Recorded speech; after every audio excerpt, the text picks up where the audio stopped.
Hey, so today I want to go over the original meaning of the word psychology and what the word has become now. Like the other words that I've demonstrated in those videos, the original meaning is not what it is now, but by understanding what the original meaning of the word meant compared to how it's been altered now, it begins to make a lot more sense what is happening with psychiatry and modern psychology and how these industries are destroying our society and our education system. So I'm doing this in two parts because there are also particular incidents which occurred at the end of the 1800, at the end of the 19th century, which I won't have time to cover in this particular video. So let's start. Here, my 1853 dictionary. It's a replica, and here we have the definition of psychology. Now you'll be amazed, so please hold on to your hats because there's a lot.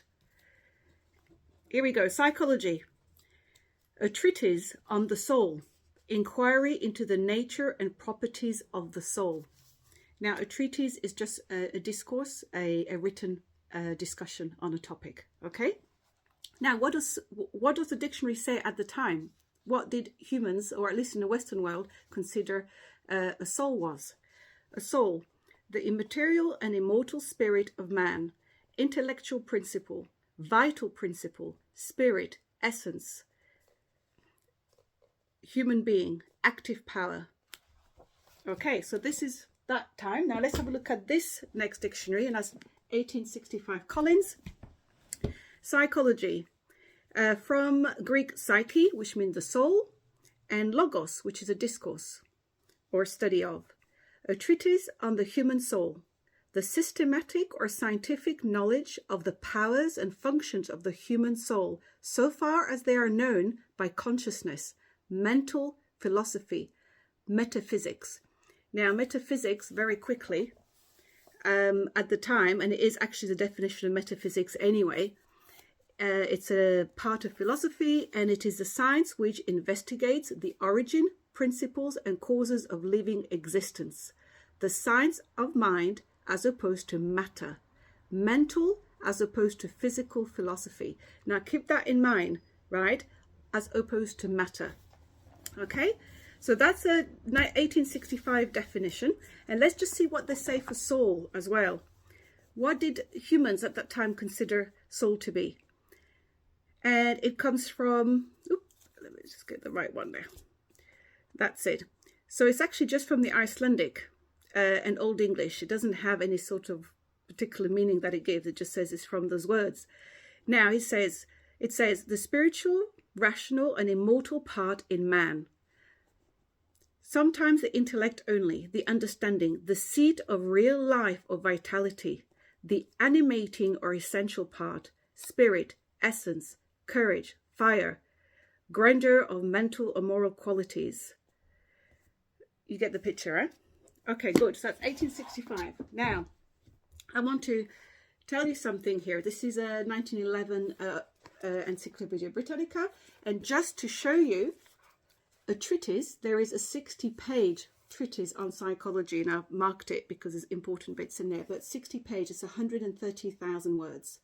So, and there is no mention in there of anything but consciousness, the soul, perception. And there is also a very interesting note here where it says, we are told again, and that psychology is the science of the phenomena of mind and is thus marked off from the physical sciences, which treat only of the phenomena of matter. And again, later here, it says, from the physiologist, we learn that there is no evidence of any organ or quote-unquote center that could be regarded as the physical basis of this inner sense. Now, the reason I'm giving you this is because we'll pick it up in part 2. Now, let's crack on. So this is 1895 Lloyd's Encyclopedic Dictionary. What do we have for psychology? Same. Part of philosophy, that branch of metaphysics which has for its subject the human soul, its nature, properties, and operations. Okay, now we're going to jump to 1956, Frank and Wagnall. So we missed the world wars and many things that have occurred in the field of psychiatry and psychology in that span of time, which I take up in other videos. Okay, now this definition starts to change. Well, has changed. The size of the human mind in any of its aspects, operation, powers, or function. So there's no soul anymore now. It's a mind. But by that time, the definition of mind had been changed to mean the brain. So you need to just be aware of that. And part 2 is going to discuss that a bit more. The systematic investigation of mental phenomena, especially those associated with consciousness, behavior, and the problems of adjustment to the environment. And this we get into modern psychology.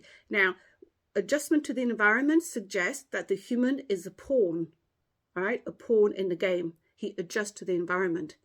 It's the wrong way around. The human needs to adjust the environment to himself. The human is not the pawn. The human is a game master. Okay? But psychology doesn't want game masters. Psychiatry does not want game masters. They want pawns. Okay? So behavior. Now we're going to behavior.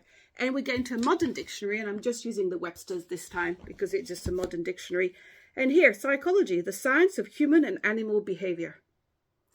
So we've gone from the study of the soul, a discussion on the soul, on the seat of existence, on perception, on ability, on the greatness and vitality of man, to the science of behavior, animal and human behavior. So keep these definitions in mind, rewatch if you need, because there's a lot of data that I'm squeezing in just under 7 minutes for TikTok purposes. But now the next part is to cover, where I will cover what has happened around 1879, where those definitions have begun to change, and the entire modern psychology and what we have as psychiatry now really got going at controlling human beings and mankind, and especially on the run up to the world wars, both the First World War and the Second World War. So there is so much data on this that it won't be able to be done in just one video, but the next video I will cover what occurred and the twisting of the definitions.